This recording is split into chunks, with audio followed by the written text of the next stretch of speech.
একটা ছোট্ট কুকুর অনেকক্ষণ ধরে একা বসেছিল।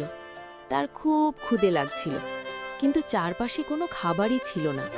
সে ধীরে ধীরে চারদিকে তাকাচ্ছিল, যদি কোথাও কিছু পাওয়া যায়। হঠাৎ সে মাটিতে একটা হাড় পড়ে থাকতে দেখল। চোখ বড় হয়ে গেল তার। এটা ছিল তার জীবনের প্রথম হাড়। হাড়টা মুখে নিয়ে সে খুশিতে দৌড়াতে শুরু করলো। লেজ নাড়িয়ে ছোট ছোট লাফ দিয়ে সে আনন্দে ঘুরে বেড়াচ্ছিল। এত আনন্দ সে আগে কখনো পায়নি।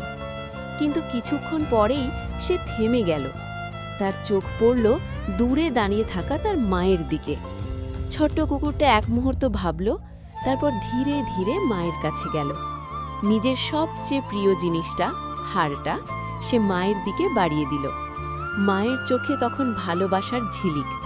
মা কুকুর ছেলেকে কাছে টেনে নিল, মাথায় আদর করে হাত বুলিয়ে দিল। দুজন একসাথে বসে হাড়টা ভাগ করে খেল। সেই মুহূর্তে ছোট্ট কুকুরটা বুঝে গেল, খাবারের চেয়েও